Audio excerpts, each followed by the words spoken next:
প্রত্যেকটা অপরাধীর উপযুক্ত শাস্তি হবে। আপনি কোনো চিন্তা করবেন না আন্টি, আপনার ছেলের রক্ত বৃথা যেতে দিব না।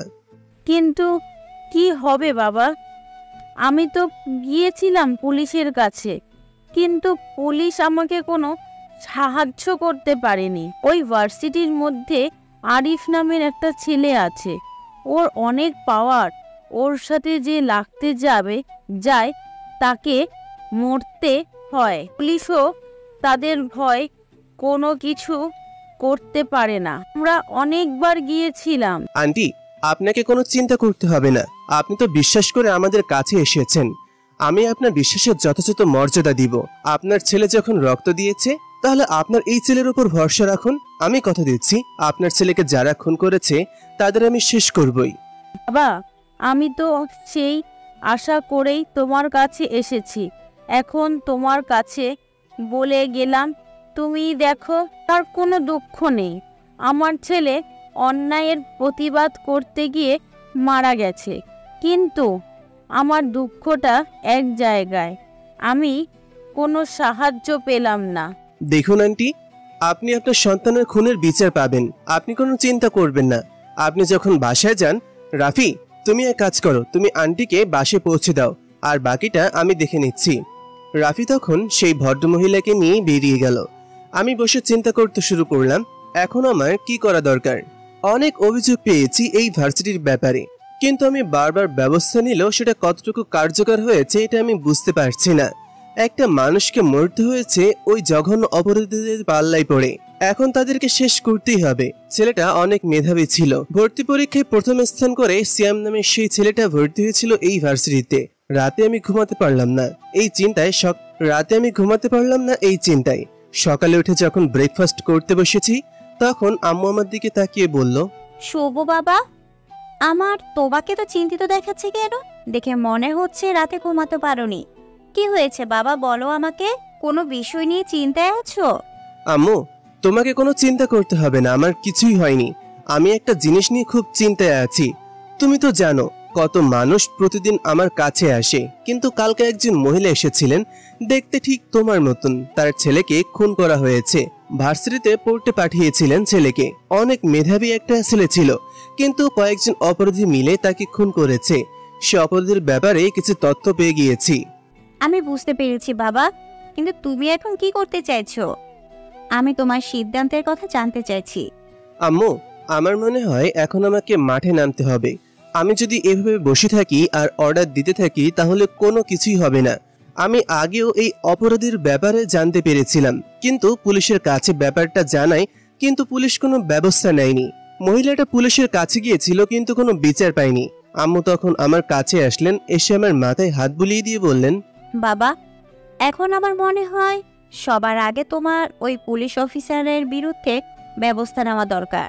যদি ওদের বিরুদ্ধে ব্যবস্থা নেওয়া না হয়, তাহলে একসময় তোমার কন্ট্রোলের বাইরে চলে যাবে। তখন তুমি তাদেরকে বহিষ্কার করেও কোনো সমাধান করতে পারবে না। কারণ ভাইরাস যখন একবার ছড়িয়ে পড়ে, তখন ভাইরাসের উৎপত্তিস্থল বন্ধ করে দিল, কিন্তু সেটা ততদিনে মানুষের অনেক ক্ষতি করে ফেলে। তাই তোমার উচিত প্রথমে ওই ভাইরাস যাতে উৎপত্তি হতে না পারে সেদিকে খেয়াল রাখা। এই জন্যই তোমাকে কাজ করতে হবে। কিন্তু মা, আমি কি পারবো এই ভয়ঙ্কর অপরাধীদেরকে শাস্তি দিতে? কত মানুষ আছে আমাদের কাছে বিচারের আশায়, কিন্তু আমি এরকম বয়সে এত বড় একটা দায়িত্ব পেয়েছি, এটা আমি কি ঠিক সঠিকভাবে পালন করতে পেরেছি? বাবা, তুমি আমার সন্তান বলে যে আমি তোমাকে সব সময় সান্ত্বনা দিব এরকম কিছুই না। অবশ্য এই ব্যর্থতার দায় তোমাকেও নিতে হবে, কারণ তোমার কাছে যখন প্রথম এই ইনফরমেশনটা এসেছিল, তখন তোমার উচিত ছিল সেটা সঠিক ব্যবস্থা নেওয়া। কিন্তু তুমি সঠিক ব্যবস্থা না নিয়ে অন্যদের উপর আস্থা রেখেছিলে, সেই জন্য এই অপরাধীরা ডানা মেলতে পেরেছে। তাই আমার মনে হয় তোমার উচিত সবার আগে নিজের অপরাধটা স্বীকার করে নিয়ে কিভাবে এটা সমাধান করা যায় সেটা খোঁজা। সময় আমাদের হাত থেকে একবার বেরিয়ে গেলে সেটা আর ফিরে আসে না। আমি তখন আম্মুকে জড়িয়ে ধরে বললাম, আমার আম্মু আগে ভার্সিটির প্রফেসর ছিলেন। সারা জীবন আমাকে একটা শিক্ষাই দিয়ে গিয়েছেন, যাতে আমি সৎ পথে থাকি। আমার আজ যে অবস্থান, সব আমার মায়ের দোয়ার কারণেই। মায়ের কারণেই হয়তো আমি এত কম বয়সে এত বড় একটা পজিশনে আসতে পেরেছি। বাবা মারা যাওয়ার পর থেকে মা আমাদের দুই ভাই বোনকে বড় করেছেন। আমার বড় বোন রুষার বিয়ে হয়ে গেছে। আমাকে আমার বোনকে পরিবারের সব দায়িত্ব মা একা হাতে সামলে গিয়েছেন। এদিকে যেমন আমি নিজের দায়িত্ব পালন করছি, একদিকে যেমন নিজের দায়িত্ব পালন করে গিয়েছেন, অন্যদিকে আমাদেরকে কখনো খারাপ পথে যেতে দেননি। এই জায়গায় আসার পেছনে মায়ের অবদানটা আমি কোনোদিন অস্বীকার করতে পারবো না। আমি তখন বেরিয়ে গেলাম। এখন সত্যিই মনে হচ্ছে আমি পারবো এই অপরাধীদেরকে শাস্তি দিতে। সেজন্য আমি আমার অফিসে চলে গেলাম। সেখানে যাবার পর আইন প্রতিমন্ত্রী আশরাফ সাহেবকে নিয়ে আসলাম। এরপর তাকে বললাম, আঙ্কেল, আপনাকে কিছুদিন মন্ত্রিত্বর পদটা সামলাতে হবে। আমি এই পদ থেকে কিছুদিনের জন্য সরে যেতে চাই। আমার মনে হচ্ছে এখন আমাকে মাঠে নেমে কাজ করতে হবে, আর এভাবে হাত গুটিয়ে বসে থাকা চলবে না। কিন্তু স্যার, আপনি কি করতে চাইছেন? আমি তো কিছুই বুঝতে পারছি না। আপনি যদি চলে যান তাহলে আমি কি পারবো সবকিছু একা এইসব সামলাতে? আপনাকে পারতে হবে, যে করেই হোক আপনাকে এই কাজটা করতে হবে। আমি কিছুদিনের জন্য মাঠে কাজ করতে চাই, দেখতে চাই মানুষের অসুবিধাগুলো। কারণ অফিসে এসি কেবিনে বসে আমি কোনোদিনও মানুষের কষ্ট বুঝতে পারবো না। আমরা তো এখান থেকে অর্ডার করছি, কিন্তু যথাযথ কার্যকর হচ্ছে কিনা সেটা জানতে হবে। সেই জন্য আমার মনে হয় আপনি এই দায়িত্বটা কিছুদিন পালন করেন, বাকিটা আমি দেখে নিচ্ছি। আচ্ছা, ঠিক আছে স্যার।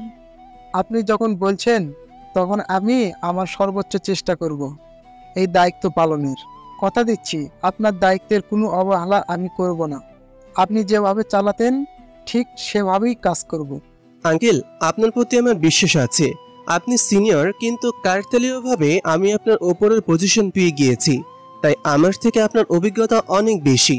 আপনি এই কাজটা যে ভালো মতোই পারেন সেটাও আমি খুব ভালো করেই জানি। তাই আমি চাই আপনার উপর বিশ্বাস রেখেই আপনার দায়িত্বে সবকিছু ছেড়ে দিয়ে যেতে চাই। আমি কথা দিলাম স্যার, আমি আপনার দায়িত্ব সঠিকভাবে পালন করব। আপনি আপনার কাজ করতে পারেন।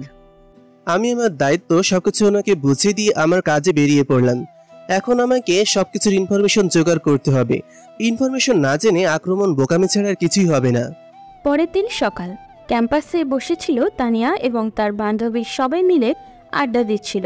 তানিয়া বরাবরই পড়াশোনায় ভালো ফলাফল করে, বড়লোক বাবা মায়ের একমাত্র মেয়ে, কিন্তু তার মধ্যে কোনো অহংকার নেই। স্বাভাবিক, সবার সাথেই হাসি খুশি, খুব মিশুক একটি মেয়ে। হঠাৎ করেই তাকে তার বান্ধবী সানিয়া বলে উঠল, আরে দোস্ত, ওই দেখ, একটা ছেলে আসছে। কেমন হাল, মোটা প্রেমের চশমা দেওয়া, মনে হয় গ্রাম থেকে এসেছে। একবার তাকিয়ে দেখ, সবাই তাকে নিয়ে হাসাহাসি করছে। বান্ধবীর কথা পিছনের দিকে তাকালো তানিয়া।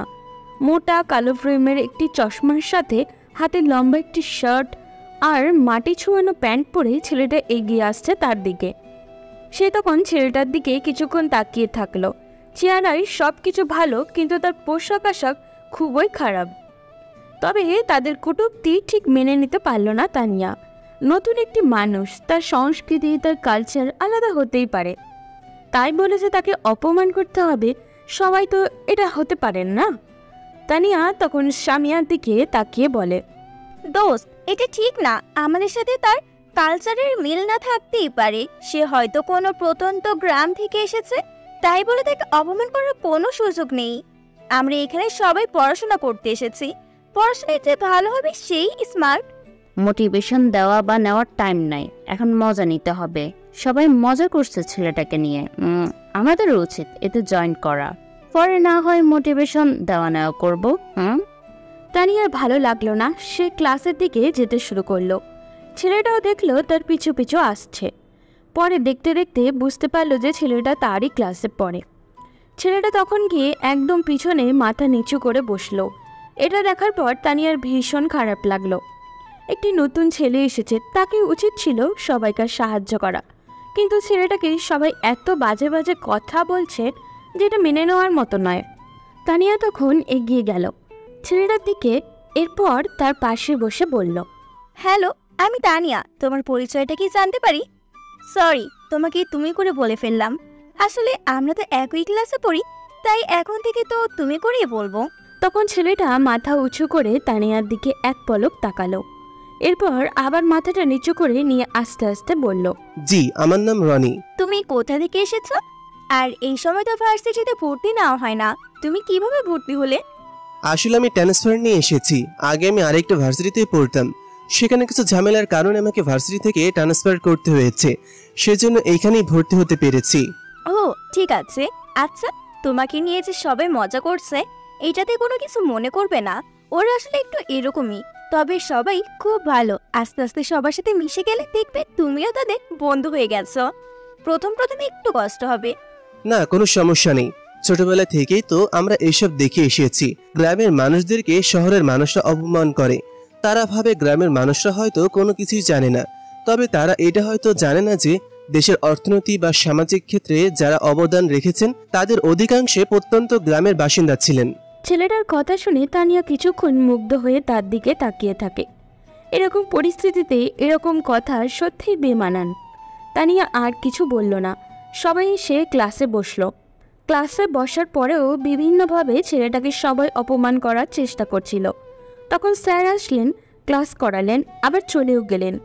সব ক্লাস থেকে একে একে শেষ হলো। তানিয়া বেরিয়ে যাবে তখন দেখতে পেল ছেলেটা মাথা নিচু করে বেরিয়ে যাচ্ছে।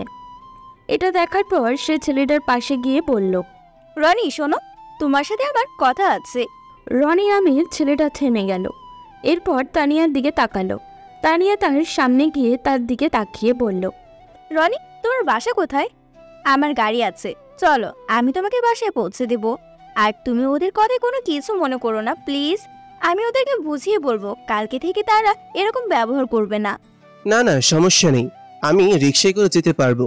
আমি গাড়িতে চলতে পারি না। গাড়িতে চলার অভ্যাস আমার নেই অনেক দিন, তাই প্লিজ আমাকে বলবেন না। আচ্ছা ঠিক আছে, তবে তুমি চেষ্টা করবে তোমার কাপড় পরিবর্তন করার, কারণ এগুলো সাধারণত আমাদের শহরের লোকেরা পরে না। তাই সবাই হয়তো তোমাকে নিয়ে এই কারণেই মজা করতেছে। তুমি চেষ্টা করবে কালকে থেকে একটু ভালো জামা কাপড় পরে আসার। অবশ্যই না, কেন আমি আমার পোশাক পরিবর্তন করব? আমরা কি মানুষ না? এটা কি মানুষের পোশাক না? আগে তো তারাও এটাই পরতো।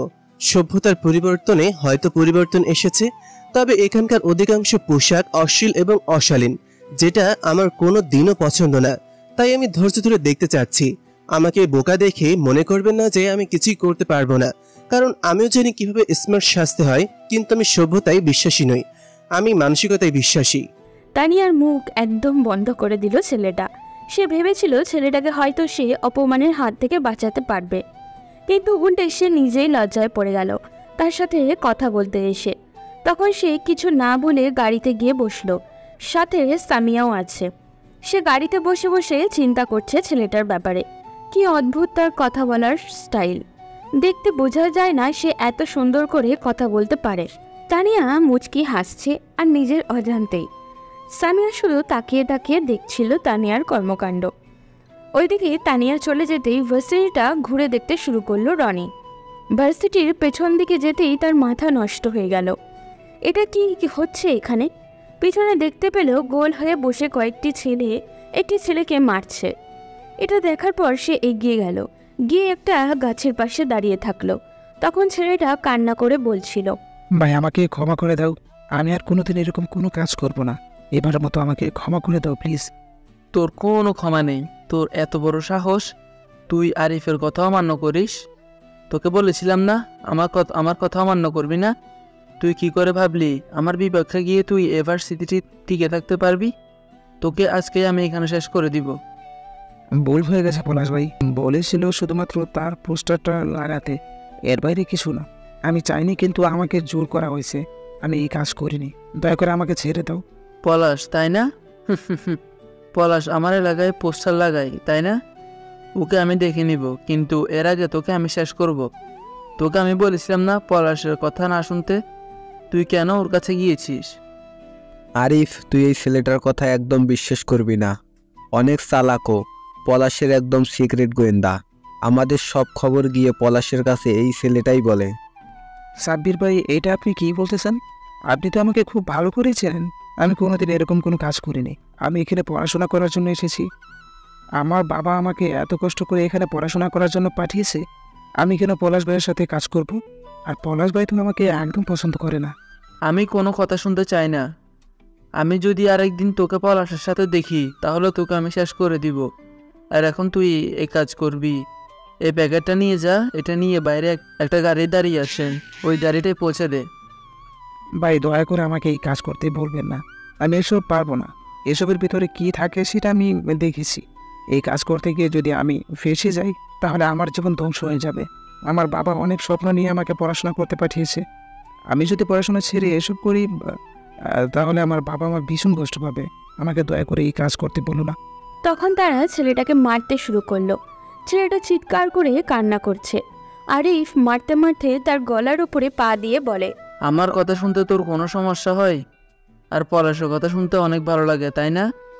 আমি তোকে অর্ডার করেছি, তুই সেই অর্ডারটা পালন করছিস না। কিন্তু পলাশের অর্ডারে তুই আমার পোস্টার ছিঁড়ে ফেলেছিস। আজকে তোর প্রাণ আমি ছিঁড়ে ফেলবো। দূরে দাঁড়িয়ে সব কিছু ভিডিও করছিল রনি। সে এর প্রতিবাদ করবে, কারণ এভাবে তো অত্যাচার হতে পারে না। একটি ছেলে যে এত কষ্ট করে পড়াশোনা করতে এসেছে, তার সাথে এরকম অন্যায় অবিচার সে হতে দিবে না। তাদের দুই পক্ষের মারামারির কারণে একটি ছেলের জীবন নষ্ট হয়ে যাবে, এটাও সে হতে দিতে পারে না। রনি ভার্সিটি থেকে বাসায় না গিয়ে চলে গেল পুলিশ স্টেশনে। সেখানে যাওয়ার পর ওসি সাহেবের সাথে দেখা করলো। ওসি সাহেব তাকে নিয়ে বসালেন। লম্বা সময় ফোনে কথা বললেন। তাকে বসিয়ে রেখে, তাও আবার সম্পূর্ণ অপ্রয়োজনীয়। সে কিছুক্ষণ তাকিয়ে থাকলো, কিন্তু কোনো কথা বলল না। এরপর তার দিকে তাকিয়ে বললে, লাঞ্চের সময় হয়ে গেছে, তাড়াতাড়ি বলো কি বলবে, আর এখান থেকে বিদায় নাও। স্যার, আমি ভার্সিটি থেকে এসেছি। ভার্সিটিতে অনেক অনিয়ম আছে, দুর্নীতি হচ্ছে। কয়েকটা গ্রুপ মিলে ভার্সিটির সাধারণ শিক্ষার্থীদের ওপর অত্যাচার করছে। তার প্রমাণ আমার কাছে আছে। আমার কাছে একটা ভিডিও আছে, সেই ভিডিওটা আপনাকে দেখাতে চাই। আপনি ওদের বিরুদ্ধে ব্যবস্থা নিন। ওসি সাহেব কিছুক্ষণ রনির দিকে তাকিয়ে থাকলেন, কোনো কথা বললেন না। এরপর রনি তার মোবাইল থেকে ভিডিওটা দেখালো। এটা দেখার পর কিছুক্ষণ চুপ করে বসে থাকলেন।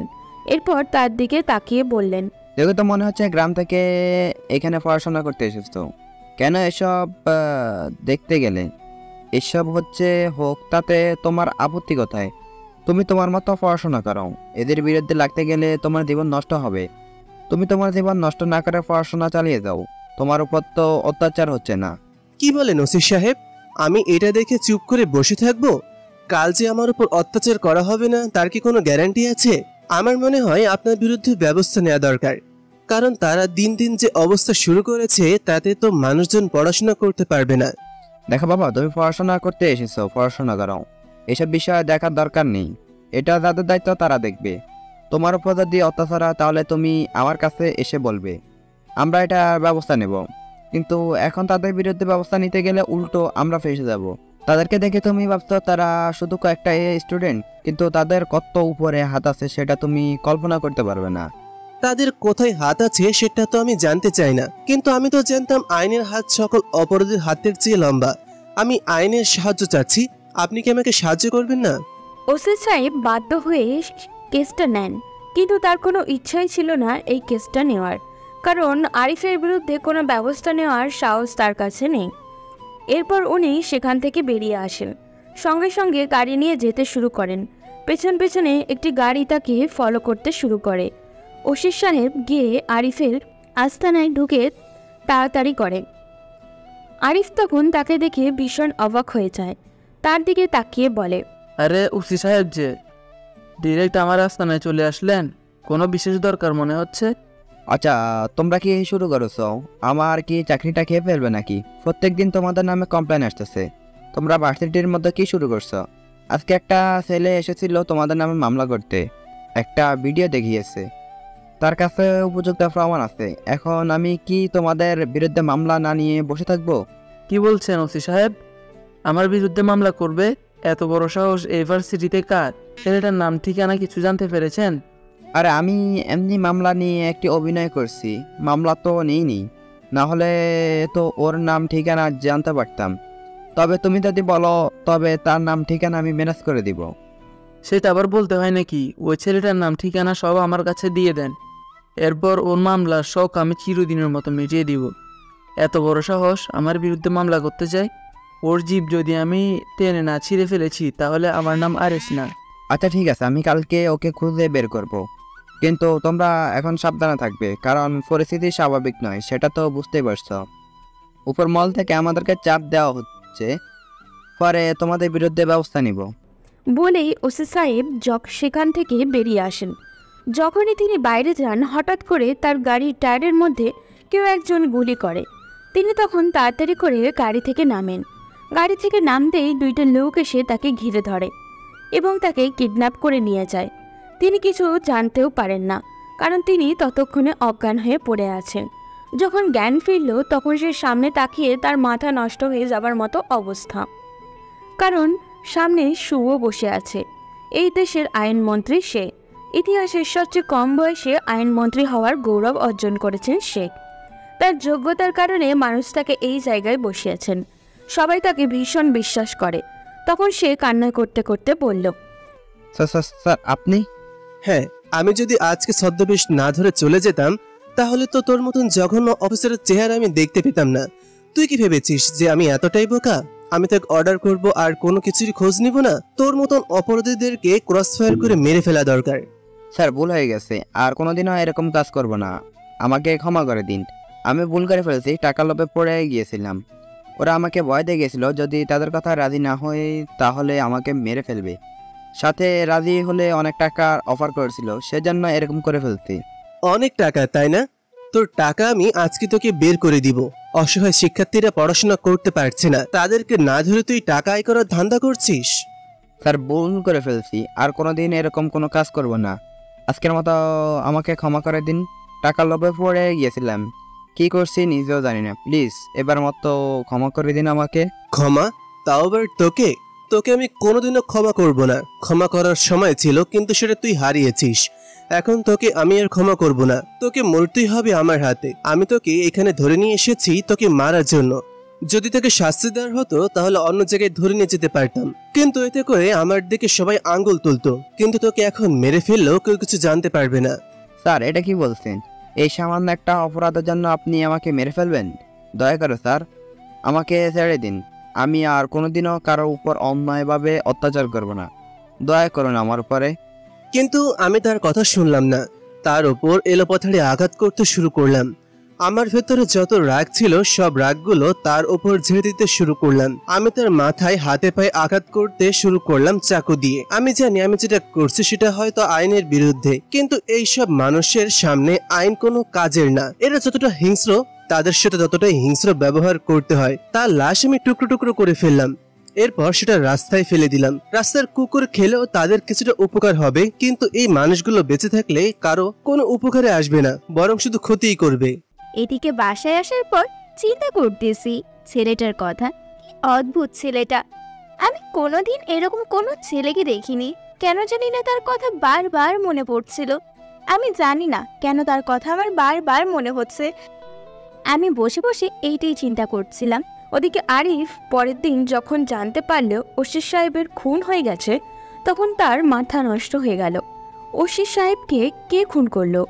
সে ভেবেছিল আজকেই সেই ছেলেটাকে খুঁজে পেয়ে যাবে যে তার নামে মামলা করতে গিয়েছিল। কিন্তু মামলা করা ছেলেকে পাওয়া তো দূরের কথা, উল্টে সব কিছু হারাতে হয়েছে তাকে। সে ভীষণ চিন্তায় পড়ে গেল। স্তাপির বসেছিল সাথে। তারা তাদের আস্তানায় বসে কথা বলছিল। তখনই স্তাব্বির আরিফকে বলল, দোষ, বুঝতে পারছি না, আজকে তো বসের সাথে দেখা করতে যেতে হবে। এর মধ্যে অসির খুন হয়ে গেছে। এটা যদি বস জানতে পারে তাহলে তো আমাদের উপরে বিপদ অপেক্ষা করতেছে। হ্যাঁ দোস্ত, এটা তো আমিও চিন্তা করতেছি। বস যদি একবার জানতে পারে তাহলে আমাদেরকে বলবে এসে খুন করেছে খুঁজে বের করতে। কিন্তু আমরা তো এখনো এটাও জানি না আমাদের নামে কে মামলা করেছে। আমরা কিভাবে খুনিকে খুঁজে বের করব? দোষ, তোর কি মনে হয় কে এই কাজ করতে পারে? আমার মনে হচ্ছে আমাদের ভার্সিটিতে যে নতুন একটা ছেলে এসেছে ও এসব করেছে। আমরা তো কালকে তাকে অপমান করেছিলাম, তার প্রতিশোধ হয়তো এভাবে নিতে এসেছে। তোর যে মাথা নষ্ট হয়ে গেছে তার প্রমাণও দিলি। ওই ছেলেটাকে দেখলে তো বোঝা যায় ওর সাহস নেই। দেখিসনি আমাদের কথা শুনে কি রকম মাথা নিচু করে বসেছিল? তার এত বড় সাহস হবে না। আর প্রথম দিন এসে কেউ এই কাজ কোনোদিনও করতে পারবে না। তাই আমার মনে হয় অন্য কেউ কাজটা করেছে। কিন্তু কে সে? তাকে যদি খুঁজে না পাই তাহলে তো আমাদের সব কিছুই হারাতে হবে। ওসি সাহেবের খুন হয়ে গেছে, এর মানে আমরা নিরাপদ নই। তারা এইসব কথা বলছিল, ঠিক তখনই তাদের আস্তানার বাইরে গোলাগুলির শব্দ শোনা যায়। তারা দুজনেই বন্দুক হাতে নিয়ে প্রস্তুত হয়ে যায়, কিন্তু মুহূর্তের মধ্যেই কয়েকটা কালো পোশাক পরা লোক তাদের সামনে চলে আসে।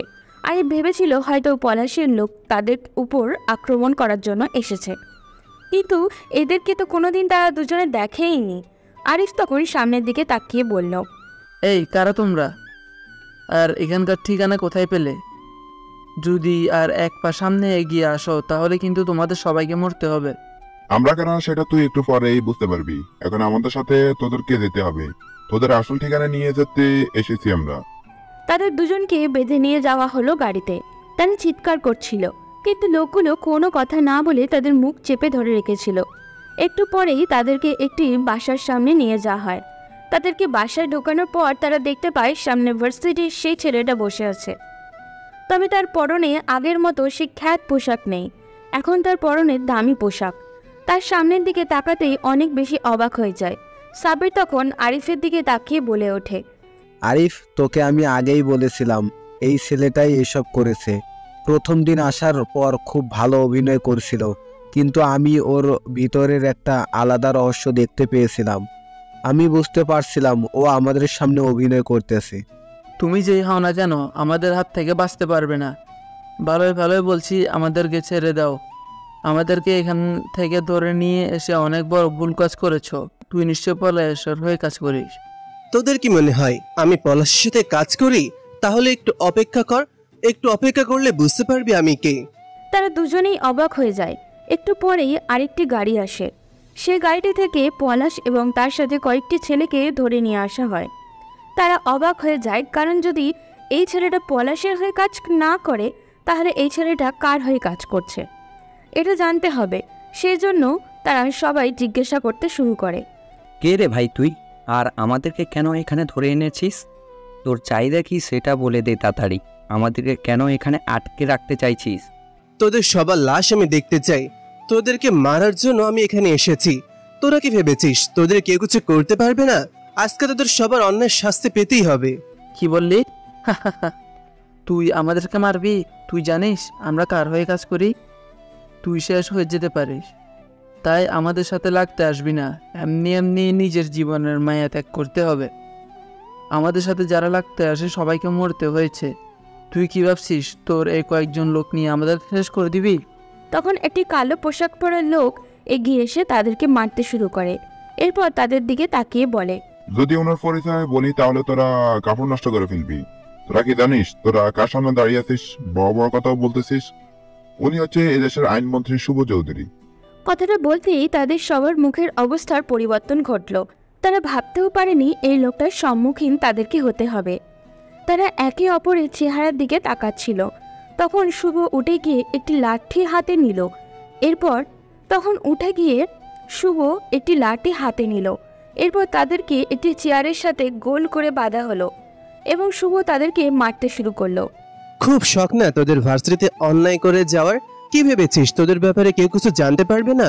সামান্য একটা ওসিকে টাকা খেয়ে কি ভেবেছিলি? আর তোদেরকে কেউ বাধা দিতে পারবে না? আজকের পর থেকে তোদের আর পৃথিবীর আলো বাতাস দেখতে পারবি না। স্যার, আমাদের ভুল হয়ে গেছে, আমাদেরকে ক্ষমা করে দিন। আমরা সবাই টাকার জন্য এই কাজ করেছিলাম, ইচ্ছে করে করিনি। আমাদেরকে টাকা দেওয়া হয়েছিল এই কাজ করার জন্য। দয়া করে আমাদেরকে মারবেন না। টাকা টাকা টাকা, আর তোরা কি টাকা ছাড়া অন্য কিছুই বুঝতে পারিস না? যাকে ধরি সেই বলে টাকার জন্য এই কাজ করেছে। তোদের কাছে কি মানুষের জীবনের চেয়ে টাকার মূল্যটা বেশি হয়ে গেল? এখন তোদের বাঁচাতে পারবে তোদের টাকা? দেখি তোদের টাকার কত পর তোদেরকে বাঁচাতে পারে কিনা। ভুল করে ফেলেছি, আমাদেরকে ক্ষমা করে দিন। আমাদেরকে অফার করা হয়েছিল অনেক টাকার, সেই জন্য আমরা এই কাজ করে ফেলেছি। আমাদেরকে শুধু বলছিল যে আমরা যেন ভার্সিটির মধ্যে নিজেদের জায়গা ধরে রাখতে পারি, লিডার হতে পারি। বাকিটা তারা বলে দিত, আমরা তাই করতাম। কে তোদের এসব কাজ করতে বলেছে? যদি আজকে তোদের নাম না বলিস, তোদের সবাইকে এভাবেই মরতে হবে। এখান থেকে কেউ আর বেঁচে ফিরতে পারবি না। তোদের কারণে একটা শিক্ষার্থী পড়াশোনা করতে পারছিল না। যেখানে মানুষ পড়াশোনা করার জন্য আসে, সেখানে তোরা মানুষকে ধ্বংস করে দিয়েছিলি। স্যার, ওরা খুবই ভয়ঙ্কর, আমাদের শেষ করে ফেলবে। আমাদের পরিবারকে শেষ করে ফেলতে পারে ওরা। প্লিজ এই কাজ আমাদেরকে করতে বলবেন না। আমরা এই কথা আপনাকে বলতে পারবো না। যদি আপনাকে বলি তাহলে আমাদেরকে মেরে ফেলবে। আমরা দুজন এই গ্রুপের হয়ে কাজ করতাম। প্রথমে আমরা দুজন একসাথে কাজ করতাম, কিন্তু পরে পলাশ বিরোধিতা করতে শুরু করে। কি পলাশ সাহেব, সত্যি কথা বলবেন নাকি মরতে চান? তোরা কি ভেবেছিস তোরা যদি এভাবে তোদের বসের নাম না বলিস তাহলে কি তোরা বেঁচে যাবি? পলাশ কোনো কথা বলছিল না, শুধু মাথা নিচু করেছিল। আমি তখন ফুটন্ত গরম পানি আনলাম, এরপর তাদের হাতে সেখানে চেপে ধরলাম। তারা চিৎকার করতে শুরু করলো। আমি তখন তাদের দিকে তাকিয়ে বললাম, এখনো সময় আছে, সত্যি কথা বলে দে, না হলে তোদের সবাইকে এখন মরতেই হবে। স্যার বলছি আমাদেরকে প্লিজ মারবেন না। আমার বস হচ্ছে রায়হান সাহেব, উনি এই এলাকার মেয়র। উনি চাইতেন সবাই যেন ওনার দলের হয়ে কাজ করে। আমি ওনার দলের হয়ে কাজ করি। আমাকে রেখেছিলেন যাতে আমি সবাইকে একত্রে রাখতে পারি। এই সবগুলো মাল উনি এনে দিতেন। মাদকের যে ব্যবসা আপনি দেখেছেন, দেখতে চেয়েছেন, সবগুলো ওনার আন্ডারে চলে। কি বলছিস রায়হান সাহেব? উনি তো সবার সামনে খুব ভালো মানুষ সেজে থাকেন, তাহলে আড়ালে এসব ব্যবসা করে যাচ্ছেন? উনি নির্বাচনের সময় আমাদেরকে কাজে লাগাতেন, যাতে যারা ওনাকে ভোট দিতে চাইতো না তাদের উপর অত্যাচার করতেন। মাঠে আমরা সব কাজ করতাম। আমি আর আমার গ্রুপ সবাইকে নিয়ে ওনার নির্বাচনের সব কাজ করে দিতাম। উনি শুধু টাকা দিতে, বাকি কাজগুলো আমাদের করতে হতো। আচ্ছা, তোর বিষয়টা না হয় বুঝলাম, কিন্তু পলাশ, তুমি কার হয়ে কাজ করো? আমারও অবস্থা একই স্যার। আমি সাবেক মেয়র ইমরান সাহেবের হয়ে কাজ করি। কয়েক মাস পরেই নির্বাচন, সেই জন্য উনি আমাকে ওনার কাছে নিয়েছেন যাতে আমি কাজ করতে পারি। আমি এবং আরিফ দুজনে প্রথমে রায়হান সাহেবের হয়ে কাজ করতাম। ইমরান সাহেব এটা লক্ষ্য করেছেন। উনি দেখেছেন আমরা ইচ্ছা করলেই যে কোনো প্রার্থীকে দিয়ে জিতিয়ে দিতে পারি। তখন উনি আমাকে অনেক টাকা অফার করেন যাতে আমি এবং আরিফ ওনার দলের চলে যাই, কিন্তু আরিফ কিছুতেই রাজি হচ্ছিল না। সেই নিয়ে আমাদের দুজনের মধ্যে অনেক মারামারি হয়। এরপর আমি ওনার দলে চলে যাই আর আরিফ রায়হান সাহেবের দলে থাকে। আচ্ছা, বুঝতে পেরেছি। ওরা দুজনই আড়াল থেকে সব কাজ করে যাচ্ছে আর সামনে থেকে তোমরা ওদের দালালি করছো। তোমাদেরকেও শাস্তি পেতে হবে। তোমাদের কাউকে ছাড়া হবে না। অন্যের ফলাফল তোমাদেরকে ভোগ করতে হবে। কিন্তু আপাতত তোমরা এখানে থাকো, আমাকে ভার্সিটিতে আবারও যেতে হবে। এরপর তাদেরকে বেঁধে রাখা হয় এবং আমি রণেশে আবার ভার্সিটিতে চলে যাই। ভার্সিটিতে যাওয়ার পর দেখলাম তানিয়া বসে আছে। আমাকে দেখে তানিয়া আমার দিকে এগিয়ে আসছে। এটা দেখে আমি অবাক হয়ে দাঁড়িয়ে থাকি। তানিয়া তখন আমার সামনে এসে বসে বলল, জানো রানী, কালকে কি হয়েছে? অদ্ভুত একটা ঘটনা ঘটেছে আমার সাথে। আমি কোনোদিনও কাউকে এতটা স্মরণ করিনি। কালকে তোমাকে যতটা স্মরণ করেছি, কেন জানি তোমার কথা বারবার মনে হচ্ছিল। আমি নিজের অজান্তেই তোমার কথা বারবার মনে হচ্ছিল। এরকম হওয়ার কারণটা কি তুমি জানো? তুমি এভাবে চুপচাপ দাঁড়িয়ে আছো কেন? আর কি ভাবতেছো বলো আমাকে। না না, কিছু ভাবছি না। আমি ভাবছি তুমি অন্যরকম। সবাই যেখানে আমাকে অপমান করছে সেখানে তুমি আমার সাথে কথা বলতে চাইছো। এমনকি তোমার বান্ধবীরাও আমাকে অপমান করেছে, কিন্তু তুমি আমার সাথে ইচ্ছে করে কথা বলতে এসেছো। তুমি এত বড় লোকের মেয়ে, তারপরও তোমার মধ্যে কোনো অহংকার নাই। এটা দেখে আমি খুব অবাক হলাম। দেখো রনি, আমার একটাই কথা, পৃথিবীতে বেঁচে থাকতে অহংকার করে কি লাভ? আমাদের সমাজে আমি বুঝি না কেন মানুষ এত অহংকার করে টাকা পয়সা নিয়ে। টাকা পয়সা কি মানুষের সাথে চায়? সবাইকে তো একদিন মরতে হবে। আমি চাই পৃথিবীতে সবাই যেন মিলেমিশে থাকে, শান্তি মতো জীবনটা কাটিয়ে যেতে পারলেই হলো। এত ঝামেলা, অহংকার সব কিছুই আমার কাছে অসহ্য লাগে। সত্যি, তোমার মতন যদি সবাই চিন্তা করতো তাহলে এই পৃথিবীতে অন্যায় খুব কম হতো। তবে মাঝে মাঝে আমরা আমাদের চোখের সামনে যা দেখতে পাই তা না ঘটতেও পারে, অন্য কিছু ঘটতে পারে। আচ্ছা, এই ভার্সিটিতে শুনলাম নাকি আগে একজন টিচার ছিলেন, সুমনা চৌধুরী। ওনাকে চিনো? আরে, তুমি ম্যাডামের কথা বলছো? ম্যাডাম তো আমাকে নিজের মেয়ের মতো ভাবতেন। ওনার ছেলে আমাদের দেশের আইনমন্ত্রী। উনি ওনার ছেলেকে এখানে পড়াননি শুধুমাত্র এইটা ভেবে ওনার ছেলে এই ভার্সিটির অন্যায় করতে পারে। সত্যি, ওনার কোনো জবাব নেই। এই কম বয়সে নিজের ছেলেকে এতটা বড় পজিশনে নিয়ে গেছেন। সব মা এরকম করতে পারে না। আমাকে উনি খুব আদর করতেন। উনি যেদিন চলে যাবেন সেদিন আমি অনেক কান্না করেছি। ও তাই বলো? আচ্ছা, তুমি ওনার ব্যাপারে কিভাবে জানলে? আরে, ওনার ব্যাপারে জানতে কি এত কষ্ট করতে হয় নাকি? উনি তো এখানে অনেক বড় একজন মানুষের মা। ওনার কথা তো প্রায় টিভিতে দেখায়। আমরা দেখেছি টিভিতে ওনার জীবনের ব্যাপারে। সত্যি, উনি একজন অসাধারণ মানুষ। কতজন পারে স্বামী মারা যাওয়ার পর এরকম স্ট্রাগল করে বেঁচে থাকতে? কিন্তু আজও ওনার ছেলেকে একটা দিন সরাসরি দেখতে পারলাম না। উনি ওনার ছেলেকে একটা মুহূর্তের জন্য এই ভার্সিটিতে পা রাখতে দেননি। ওনার কাছে মনে হতো ওনার ছেলে অহংকারী হয়ে যাবে প্রফেসরের ছেলে বলে। সেই জন্য উনি ওনার ছেলে মেয়ে কাউকে এখানে পড়াননি। আমি অনেকবার দেখতে চেয়েছিলাম, কিন্তু উনি আমাকে কখনো দেখাননি। কিন্তু উনি আমাকে ভীষণ ভালোবাসতেন। অনেক দিন হলো ওনার সাথে দেখা হয় না। যদি মন থেকে তাকে দেখার ইচ্ছে হয় তাহলে অবশ্যই দেখা মিলবে, হয়তো খুব তাড়াতাড়ি। আমার কেন জানি মনে হচ্ছে তোমার সাথে ওনার দেখা হবেই। কেন এরকম মনে হওয়ার কারণ কি? এমনি মনে হলো আর কি। তোমার চোখের ভাষা বলে দিচ্ছে তুমি ওনার সাথে দেখা করার জন্য খুবই আগ্রহী, তাই আমি বললাম আর কি। মানুষ মন থেকে যেটা চায় সেটাই হয়। আচ্ছা ঠিক আছে, তাহলে এখন চলো, ক্লাস শুরু হয়ে যাবে। আমাকে আবার আজকে বাসায় যেতে হবে তাড়াতাড়ি। আমি তখন তানিয়ার সাথে ক্লাসে চলে গেলাম। তানিয়া হয়তো জানেই না যে আমি সেই ছেলে যাকে দেখার জন্য তার এত আগ্রহ। আমি ক্লাস শেষ করে বাসে ফিরে গেলাম। বাসে ফিরে যাওয়ার পর দেখতে পেলাম আম্মু আমাদের বাসার কাজের মহিলাদের সাথে বসে গল্প করছে। আমি আমার আম্মুর এরকম চরিত্র দেখে মুগ্ধ হই, মানুষের সাথে খুব সহজে মিশতে পারে। আমি তখন আম্মুর কাছে গিয়ে আম্মুকে জড়িয়ে ধরলাম। আম্মু তখন কিছুটা অবাক হয়ে আমার মাথায় হাত বোলাতে শুরু করলো। আমি তখন আম্মুকে বললাম, আম্মু তুমি কি তানিয়া নামের কোনো মেয়েকে চিনো? আমার কথায় আম্মু আমার দিকে তাকিয়ে থাকলো কিছুক্ষণ, এরপর হাসতে শুরু করলো। আমি তখন তার হাসি দেখে কিছুটা লজ্জায় পড়ে গেলাম। আম্মু কিছুক্ষণ চুপ করে থাকলো, এরপর হাসতে হাসতে আমাকে বলল, চিনবো না কেন? শফিক সাহেবের মেয়ে। ওর বাবা এই এলাকায় একজন নামকরা ব্যবসায়ী। মেয়েটা খুব ভালো। আমি যখন ভার্সিটিতে পড়াতাম তখনও ফার্স্ট ইয়ারে ভর্তি হয়েছিল। খুবই ভালো মেয়ে। কিন্তু আব্বু, তোমার মুখ দেখে তো মনে হচ্ছে অন্য কিছু। মাকে বলতে পারো, সমস্যা নেই। আসলে আম্মু আমি অনেক চিন্তা করে দেখলাম তোমার কিন্তু এখন অনেক কষ্ট হয়ে যাচ্ছে সবকিছু সামলাতে। তোমার বয়স হয়েছে, এখন কাজ করতে গেলে তোমাকে অনেক কষ্ট করতে হয়। আমি তোমার কষ্ট আর সহ্য করতে পারছি না, তাই ভাবছিলাম তোমার জন্য একজন সহকারী নিয়ে আসবো, তোমার যদি কোনো আপত্তি না থাকে। আমার কথায় বসে থাকা সবাই হাসতে শুরু করলো। আমি তাদের দিকে শুধু বোকার মতন তাকিয়ে আছি। আম্মু তখন আমার কান ধরলেন, এরপর আমার দিকে তাকিয়ে বললেন, এতদিন ধরে বিয়ে করার কথা বলতেছি, কিন্তু তখন বললে কাজ করতে হলে আরো মানুষ সাথে দিবে। আর আজকে মেয়েটাকে পছন্দ হয়েছে, সরাসরি বলতে না পেরে এরকম কথা বলতেছো। তাও আমার ছেলের যখন পছন্দ করেছে তখন আমার কোনো আপত্তি নেই। শফিক সাহেবের সাথে আমার খুব ভালো সম্পর্ক, আমি ওনার সাথে কথা বলবো। আমি তখন আম্মুকে জড়িয়ে ধরে বললাম, হ্যাঁ আম্মু, আমি পৃথিবীর সবার কাছে মিথ্যা বললে বাঁচতে পারবো, কিন্তু তোমার কাছ থেকে কোনোদিনও বাঁচতে পারবো না। তুমি সত্যি আজব এক মানুষ। আজকে তানিয়া বলেছিল তোমার কথা, তুমি এতদিন আমাদেরকে বলছিলে না কেন? আমাদেরকে তোমার ভার্সিটিতে পড়তে দাওনি, কিন্তু তানিয়া কি বলেছো? ওরে বাবারে, আমার ছেলে দেখি মেয়েটার সাথে ভালো মতো কথা বলে এসেছে।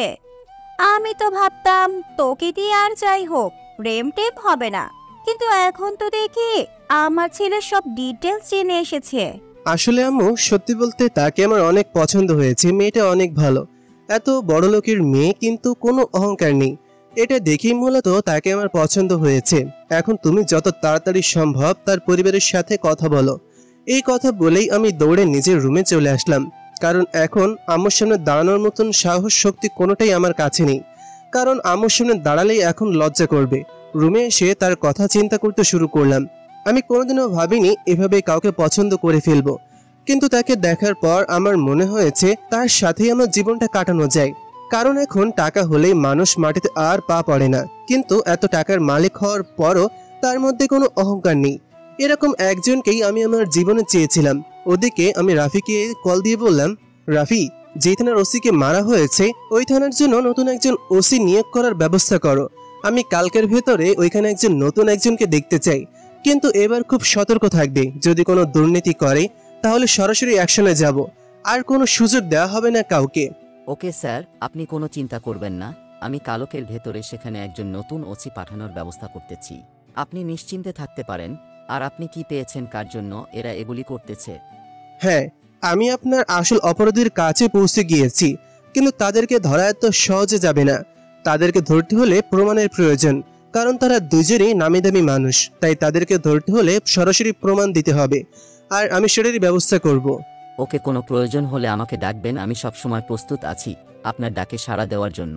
আপনি চাইলে আমি ওখানে যেতে পারি, আপনি ফিরে আসেন। না রাফি, আপাতত এরকম কোনো কিছুর প্রয়োজন নেই। প্রয়োজন হলে আমি তোমাকে অবশ্যই ডাকবো। আপাতত তুমি আশরাফ সাহেবকে সহযোগিতা করো, আমি এদেরকে দেখে নিচ্ছি। এরপর ফোন রেখে দিলাম। ফোন রেখে খাবার খেয়ে আমি চলে গেলাম আবার সেই বাসায় যেখানে তাদেরকে বেঁধে রাখা হয়েছে। আমি তখন তাদের সামনে গিয়ে বললাম, এখনই তোরা দুজন তোদের বসকে কল করবি, তোদের বসকে কল করে বলবি তোরা তার সাথে দেখা করতে চাস। স্যার, আজকে তো আমরা বসের সাথে দেখা করার কথা ছিল, কিন্তু আপনারা আমাকে ধরে নিয়ে এসেছেন, সেই জন্য দেখা করতে পারিনি। না হলে তো আজকেই ওনার সাথে দেখা করতে যেতাম। আচ্ছা ঠিক আছে, আজকে যখন মিস হয়ে গিয়েছে তাহলে অন্য সময় দেখা করে নিবি ওপরে, কারণ তোদেরকে খুব তাড়াতাড়ি উপরে যেতে হবে, সাথে তাদেরকেও। এখন তাড়াতাড়ি কল করে বল আগামী রবিবার তার সাথে তোরা দেখা করতে চাস, খুব গুরুত্বপূর্ণ একটা বিষয়। কিন্তু ওনারা দুজনেই খুব ভয়ঙ্কর লোক, যদি টের পেয়ে যায় আমরা ধরা পড়ে এসব কথা বলতেছি, আমাদের পরিবারকে শেষ করে দিবি। আমরা অন্যায় করেছি, কিন্তু আমাদের পরিবারের লোকজন তো অন্যায় করেনি, তাদেরকে কেন শাস্তি পেতে হবে? দয়া করে আমাদের এই কাজ করতে বলবেন না। চালাকি করার চেষ্টা করবি না আমার সাথে, আমি সবকিছু প্ল্যান করেছি, ওদেরকে এখানে ঠিকানা দিবি। এরপর ওরা আসলেই ওদের জীবনের বাতি নিভে যাবে। ওরা কল করতে চাইছিল না, কিন্তু আমি জোর করে কল করালাম, তারা দুজনেই রাজি হয়ে গেল আসার জন্য। আমিও ফিরে গেলাম, কিন্তু বাসে পৌঁছেতেই আবারও একজন অফিসার কল করলো। আমি ফোন ধরতেই সে বলল, স্যার আপনার সাথে দেখা করার জন্য একজন মহিলা এসেছে, বলতেছেন আপনি নাকি তাকে ডেকেছেন, আমরা কি তাকে বাসায় ঢুকতে দিব? হ্যাঁ, তাড়াতাড়ি ওনাকে বাসায় ঢুকতে দাও, আমি এখনই আসছি। অপরাধীদের ওপরে যাওয়ার সময় চলে এসেছে। ওখানে যাওয়ার পর সিয়ামের মাকে দেখতে পেলাম বসে আছেন। আমি তখন তার কাছে যেতেই তিনি আমাকে জড়িয়ে ধরলেন। আমি তখন তাকে বললাম, আন্টি, আপনাকে কথা দিয়েছিলাম আপনার ছেলের খুনিকে শাস্তি দেওয়া হবে, তারা সবাই আপনার সামনে বসে আছে, আপনি ওদেরকে শাস্তি দিন, আপনি নিজে ওদেরকে শাস্তি দিন, আপনাকে কেউ কিছুই বলবে না, আমি আছি আপনার পাশে। উনি কান্না করতে শুরু করলেন। আমি তখন তাকে জড়িয়ে ধরলাম। আন্টি, আপনার সন্তান আপনার সামনে দাঁড়িয়ে আছে, আমি তো আপনার সন্তানের মতো, আপনার সন্তান আপনাকে বলছে আপনি অন্যায়ের শাস্তি দিন, আপনাকে কেউ কিছুই করবে না, আপনি নিজ হাতে শাস্তি দিলে আপনার মনে কিছুটা শান্তি মিলবে, এছাড়া আপনার মনে শান্তি মিলবে না, আপনি ওদেরকে শাস্তি দিন। বলেই আমি তার হাতে একটা ছুরি ধরিয়ে দিলাম। উনি আমার দিকে কিছুক্ষণ তাকিয়ে থাকলেন। আমি তখন তাকে ইশারায় কাজ চালিয়ে যাওয়ার জন্য বললাম, তিনি এগিয়ে গেলেন। তারা চিৎকার করতে শুরু করলো, তিনি থামলেন না, আঘাত করতে শুরু করলেন তাদের ওপরে। আমি দাঁড়িয়েছিলাম, কারণ আন্টি ওদেরকে মেরে মাটিতে বসে পড়লেন। এরপর কান্না করতে শুরু করলেন। আমি তাকে শান্ত করার চেষ্টা করছিলাম, তিনি তখন আমাকে বলতে শুরু করলেন, তোমার মতন সন্তান যেন প্রতিটি ঘরে ঘরে হয় বাবা, তুমি সত্যি অনেক ভালো। তোমার মায়ের কথা আমি অনেক শুনেছি, আজ আমি তার প্রমাণ পেলাম। তিনি একজন সৎ সন্তানের জন্ম দিয়েছেন। তোমার মায়ের প্রতি আমার গভীর শ্রদ্ধা রইল। ওনার সাথে দেখা হলে অনেক ভালো হতো। অবশ্যই আন্টি, আমার মাও আপনার সাথে দেখা করতে চেয়েছে, আপনি সময় করে বাসায় চলে আসবেন। আমার মায়ের সাথে কথা বলে আশা করি শান্তি পাবেন। আমার বাবাকে হারানোর পর আমার আম্মু লড়াই করে গিয়েছেন, এবং আপনাকে লড়াই করতেই হবে। মেয়েরা সবকিছুই পারে, তারা ইচ্ছে করলে ধৈর্য ধরে যে কোনো কিছু সহ্য করতে পারে, আপনিও পারবেন এবং পেরেছেন। তোমার মায়ের সাথে দেখা করতে আসবো। তোমার মায়ের সাথে দেখা করে আমি নিজেকে অন্তত এটা বোঝাতে পারবো যে আমার মতন আরো অনেক মানুষ আছে।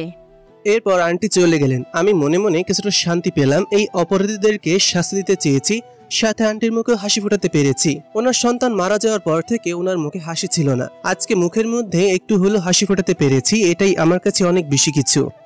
ওদিকে শুভর মায়ের চিন্তার শেষ নেই।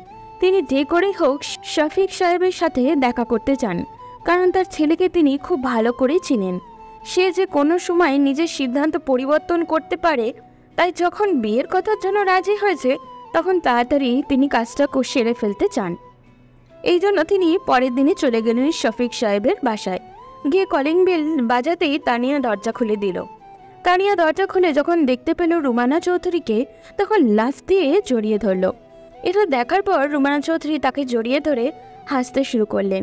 তানিয়া তখন বেশ আবেগ নিয়ে বলল, ম্যাম, আপনি এখন অনেক বড় মানুষ হয়ে গেছেন, সেই জন্য আমাদের মতো ছাত্রীদেরকে আপনার মনেই পড়ে না।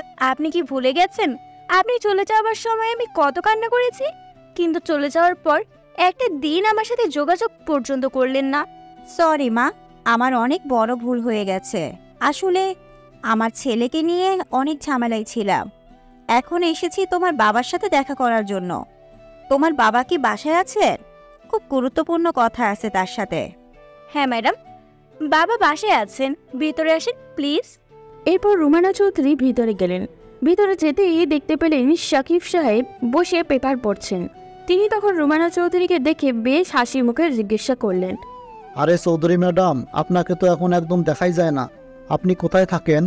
আসলে ভাই সাহেব, অনেক বেশি ব্যস্ত ছিলাম আমার ছেলেকে নিয়ে। এখন আপনার সাথে একটু গুরুত্বপূর্ণ কথা বলতে এসেছি, যদি একটু সময় দিতেন আমাকে। সিসি ম্যাডাম, আপনি এসব কি বলতেছেন? আপনার সময় পাওয়াটাই তো এখন ভাগ্যের ব্যাপার। আপনি আমাকে সময় দিচ্ছেন, এটাই তো অনেক বেশি। কি বলবেন বলুন, নিশ্চিন্তে বলতে পারেন আমাকে। আসলে ভাই সাহেব, জানেন তো, আমার ছেলেটা ছোটবেলা থেকে অনেক কষ্ট করেছে, এখন সে একটা পজিশনে গিয়েছে। তো আপনার কাছে আমার একটা রিকোয়েস্ট যে আপনার মেয়েটাকে দেখে আমার ছেলের পছন্দ করে ফেলেছে। আমিও আমার ছেলেকে বিয়ে দেওয়ার জন্য মেয়ে খুঁজতেছিলাম। যদি আপনার কোনো আপত্তি না থাকে তাহলে তানিয়াকে আমি আমার ছেলের জন্য চাইছিলাম। ম্যাডামের কথা শুনে তো আমি আকাশ থেকে পড়লাম। তার ছেলে আমাকে কখন দেখলো আর সে আমাকে পছন্দ করে? মানে আমার তো মাথা কাজ করা বন্ধ করে দিয়েছে। আমি শুধু তাকিয়ে আছি তাদের দিকে। তখন বাবা আমার দিকে তাকালেন। আমি চুপচাপ দাঁড়িয়ে আছি দেখে বাবা তখন হাসি মুখে বললেন, চৌধুরী ম্যাডাম, এটা তো আমাদের জন্য অনেক ভাগ্যের একটা ব্যাপার। আপনার মতো একজন মানুষের ঘরে আমার মেয়ে যাবে, এটা তো আমি কল্পনাও করতে পারি না। আপনি নিজে থেকে এসেছেন, এর জন্য আমি অনেক খুশি হয়েছি। আমি রাজি। তবে আপনার ছেলে কি এখন বিয়ে করতে রাজি?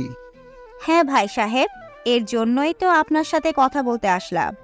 আমি চাই যত তাড়াতাড়ি সম্ভব বিয়েটা সেরে নিতে, কারণ জানেনই তো আমার ছেলে এখন ভীষণ ব্যস্ত। আজকে আমাকে এসে বলছিল আপনার মেয়ের কথা। কালকে হয়তো কাজের চাপে পড়ে বিয়েটাও করতে না করে ফেলবে। তাই আমি চাইছিলাম যত তাড়াতাড়ি সম্ভব বিয়েটা সেরে ফেলতে। সেটা বুঝতে পারছি, কিন্তু জানেনই তো আমার একটা মাত্র মেয়ে, আর আমি সারা জীবন আমার এই মেয়ের জন্য পরিশ্রম করেছি। আমি চাইছিলাম আমার মেয়ের বিয়েটা একটু জাঁকজমকভাবে দিতে। যদি আপনার কোনো আপত্তি না থাকে আমাকে 1 সপ্তাহ সময় দিতে হবে। আচ্ছা, সে না হয় ঠিক আছে। আপনি 1 সপ্তাহের ভিতরে যে প্রস্তুতি নেওয়া নিয়ে নিন। 1 সপ্তাহ পর আপনার মেয়েকে আমি আমার ঘরে নিয়ে যাব। ম্যাম তখন উঠে গেলেন। বাবা মা অনেক রিকোয়েস্ট করেছিলেন খেয়ে যাওয়ার জন্য, কিন্তু তিনি বললেন অনেক তাড়া আছে, সেই জন্য উঠে গেলেন। আমার কাছে আসলেন। আমি তখন নিচের দিকে তাকিয়ে আছি। তিনি এসে আমাকে জড়িয়ে ধরে বললেন, মামনি, তোমার অনেক অভিযোগ যে ম্যাম তোমার খোঁজ খবর নেয় না, তাই না? এখন দেখো, তোমাকে একদম সারা জীবনের জন্য আমার কাছে নিয়ে যাওয়ার জন্য চলে এসেছি। প্রস্তুত হয়ে নাও আমাকে আম্মু ডাকার জন্য। ম্যামের কথায় আমি ভীষণ লজ্জা পেয়ে গেলাম। নিচে দিকে তাকিয়ে থাকলাম। তিনি তখন হাসি মুখে আমার মাথায় হাত বুলিয়ে দিয়ে চলে গেলেন। আমি রুমে গিয়ে চিন্তা করতে শুরু করলাম, ম্যামের ছেলে আমাকে কখন কোথায় দেখলো, কিন্তু আমি কিছুই মনে করতে পারছিলাম না। আমি যখন আমার বান্ধবীর সামিয়াকে কথাটা জানালাম, তখন সে তো মহা খুশি। সে কল্পনাও করতে পারিনি, আমিও কল্পনা করতে পারিনি এদেশের আইনমন্ত্রীর সাথে আমার বিয়ে হবে। আমি কিছুই চিন্তা করতে পারছিলাম না। ভার্সিটিতে গেলাম। ভার্সিটিতে যাওয়ার পর দেখলাম রনি বসে আছে। আমি তখন তার কাছে গেলাম, গিয়ে তাকে বললাম, রনি, আমার সাথে তোমার হয়তো আর দেখা নাও হতে পারে। কেন তুমি এরকম করে বলছো? কি সমস্যা? কোনো সমস্যা হলে আমাকে বলো। আর বলো না, আম্মু আব্বু মিলে আমার বিয়ে ঠিক করে ফেলেছে। আগামী সপ্তাহে আমার বিয়ে। আমাদের দেশের আইনমন্ত্রী শুভ চৌধুরী, ওনার সাথে আমার বিয়ে ঠিক করা হয়েছে। আজকে ওনার মা এসেছিলেন আমাদের বাসায়। কথাটা শোনার পর আমি ভেতরে যে কি আনন্দ কাজ করছিল সেটা আমি বলে বোঝাতে পারবো না। আম্মু তাহলে নিজের কথা রেখেছে, আমাকে না জেনে চলে গিয়েছে আমার বিয়ে ঠিক করার জন্য। আমি তো মহা খুশি। আমি তখন তার দিকে তাকিয়ে একটু মন খারাপ করার অভিনয় করে বললাম, তুমি থাকলে আমার জন্য অনেক ভালো হতো। সবাই আমাকে অনেক অপমান করে। তুমি থাকলে হয়তো একটু কম করতো, কিন্তু তোমার তো বিয়ে হয়ে যাচ্ছে। যাক, তোমাকে তো আর ইচ্ছে করলো আটকে রাখতে পারবো না, বিয়ে করে নাও। প্লিজ মন খারাপ করো না, আমি কথা বলে দেখবো আমার স্বামীর সাথে। যদি ওনারা রাজি থাকেন তাহলে আমি বিয়ের পরেও পড়াশোনা করব। আর আমি যদি এই ভার্সিটিতে থাকি তাহলে আমি চেষ্টা করবো যাতে কেউ তোমাকে অপমান করতে না পারে। কিন্তু জানোই তো, বিয়ের পর মানুষের স্বাধীনতা হারিয়ে যায়। শুভ তখন আরও কিছুক্ষণ কথা বলল তানিয়ার সাথে। ভিতরে ভিতরে ভীষণ মজা পাচ্ছিল, কারণ তানিয়া তাকে চিনতে পারেনি এখনো। ওদিকে ভয়ঙ্কর একটি ঘটনা ঘটে গেছে। মেয়র রহমান সাহেবের একটি লোক সব ইনফরমেশন পেয়ে গেছে। সে চলে যায় মেয়রের সাথে দেখা করতে। সেখানে গিয়ে তার সাথে দেখা করে সব ঘটনা খুলে বলে। এটা শোনার পর তিনি পাগল হয়ে গেলেন। তিনি কল্পনাও করতে পারেননি তার সাথে এত বড় একটা গেম খেলা হবে। তিনি তাড়াতাড়ি করে ইমরান সাহেবের কাছে কল করেন। ইমরান সাহেব হঠাৎ করে রায়হানা সাহেবের কল পেয়ে ফোন ধরে বলেন, কি ব্যাপার, আমাকে হঠাৎ করে কল করলে কেন? আরে ভাই, এসব কথা বাদ দাও। এখন আমাদেরকে আগে বাঁচতে হবে। আমাদের দুইজনের মৃত্যুর ফাঁদ পেতে ফেলা হয়েছে। তাড়াতাড়ি আমার সাথে দেখা করো, না হলে আমাদের দুজনকেই মরতে হবে। তোমার মাথা নষ্ট হয়ে গেছে, আমাকে মারবে? এত বড় সাহস এই এলাকায় কারো আছে নাকি? আমার তো মনে হচ্ছে তুমি অভিনয় করছো যাতে আমাকে ফাঁসাতে পারো। আরে ভাই, আগে আমার সাথে দেখা করেন। পলাশ তো আপনার ওখানে নেই কালকে থেকে, তাই না? আমার এখান থেকেও আরিফকে তুলে নিয়ে চলে গেছে।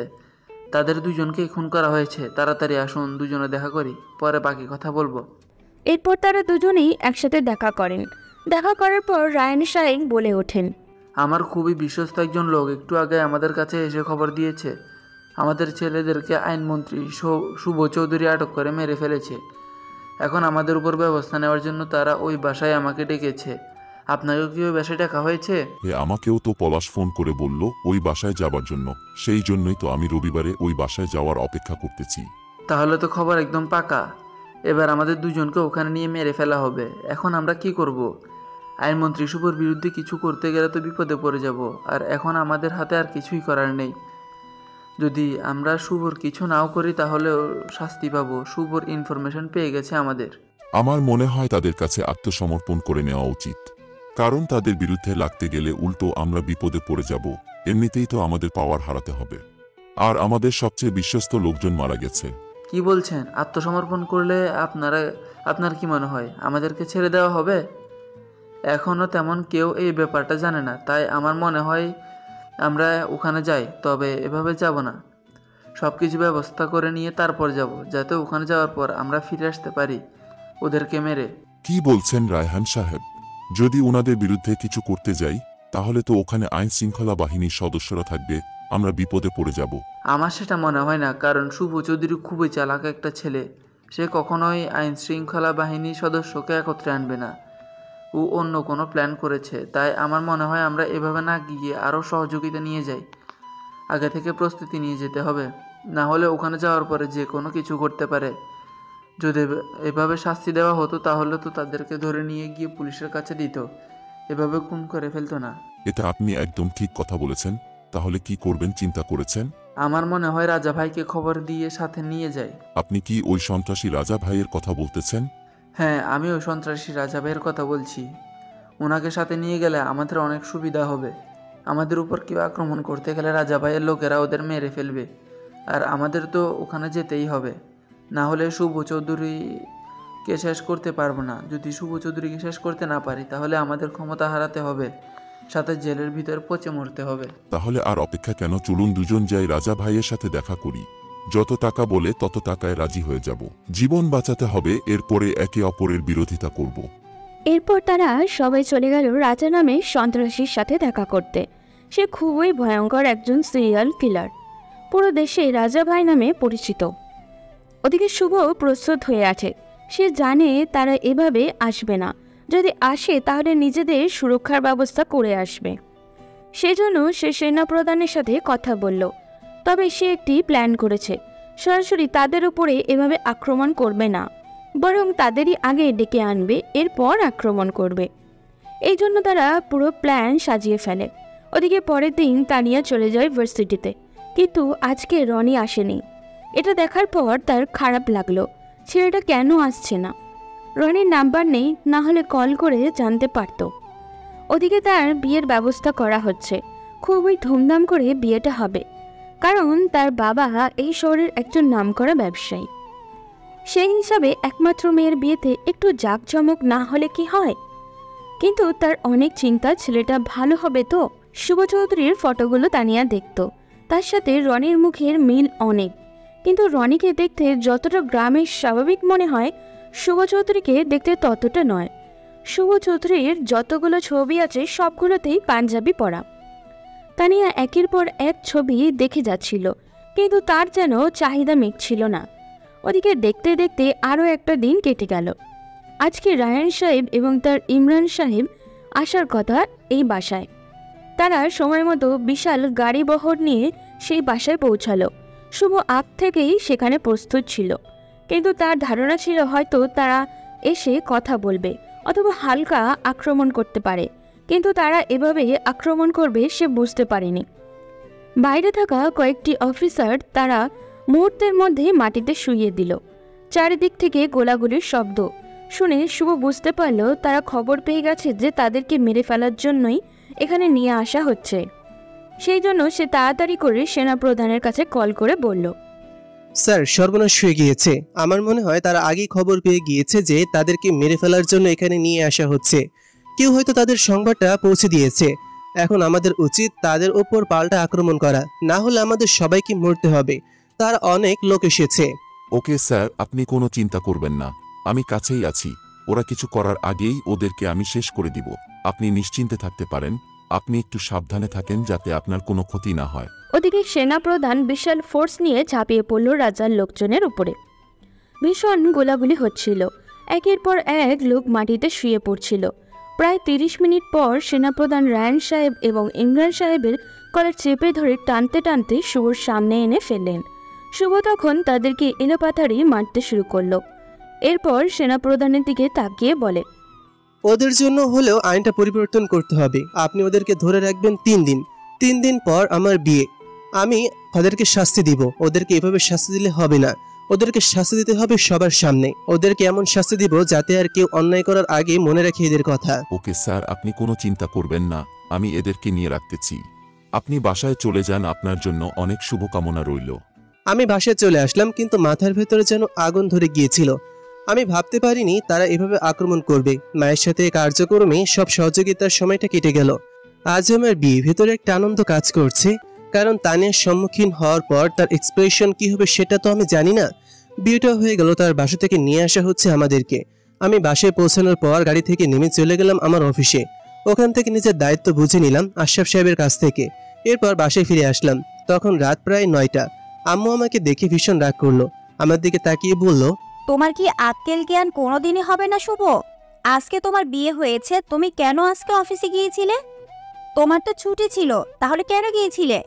মেয়েটা এতক্ষণ ধরে বসে আছে, তাড়াতাড়ি রুমে যাও। আরেকবার যদি তোমাকে বাহিরে দেখি তাহলে ভীষণ রাগ করব। আমি চুপচাপ মাথা নিচু করে পাশের রুমে ঢুকলাম। এরপর মাস্কটা পরে নিলাম, যেটা পরে আমি রণসেজে ভার্সিটিতে গিয়েছিলাম। তেমন একটা পরিবর্তন নেই এই মাস্কে, তবে বিশেষ পদ্ধতিতে বানানো।